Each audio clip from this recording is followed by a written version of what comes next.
বলিউডের জনপ্রিয় ও লাস্যময়ী অভিনেত্রী তামান্না ভাটিয়া সাম্প্রতিক বছরগুলোতে একের পর এক আইটেম গানে পারফর্ম করে তিনি দর্শকদের মন জয় করে চলেছেন। তার নাচের অভিব্যক্তি ও আত্মবিশ্বাসী উপস্থিতি তাকে আলাদা করে তুলেছে ইন্ডাস্ট্রিতে। কোটি ভক্ত মুগ্ধ তার স্টেজ পারফরম্যান্সে।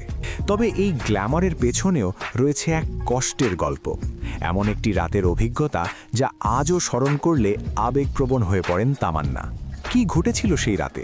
সম্প্রতি এক পডকাস্টে তামান্না নিজেই জানিয়েছেন সেই তিক্ত অভিজ্ঞতার কথা। আজ কি রাত গানের শুটিং চলাকালীন তাকে এমনভাবে উপস্থাপন করার চেষ্টা করা হচ্ছিল যা নিয়ে তিনি স্বাচ্ছন্দ্য বোধ করছিলেন না। তামান্না স্পষ্ট ভাষায় বলেছিলেন, আমাকে আবেদনময়ী দেখাতে চাইলে তা স্বাভাবিকভাবে আসুক, জোর করে সেটিকে অশ্লীলভাবে তুলে ধরার চেষ্টা করবেন না। তার আপত্তির পর নতুন করে পোশাক তৈরি করা হয়। সেই পোশাকে তিনি স্বস্তি পান এবং পরবর্তীতে গানটি ব্যাপক সাড়া ফেলে। দর্শক প্রিয় হয় তার সেই নাচ।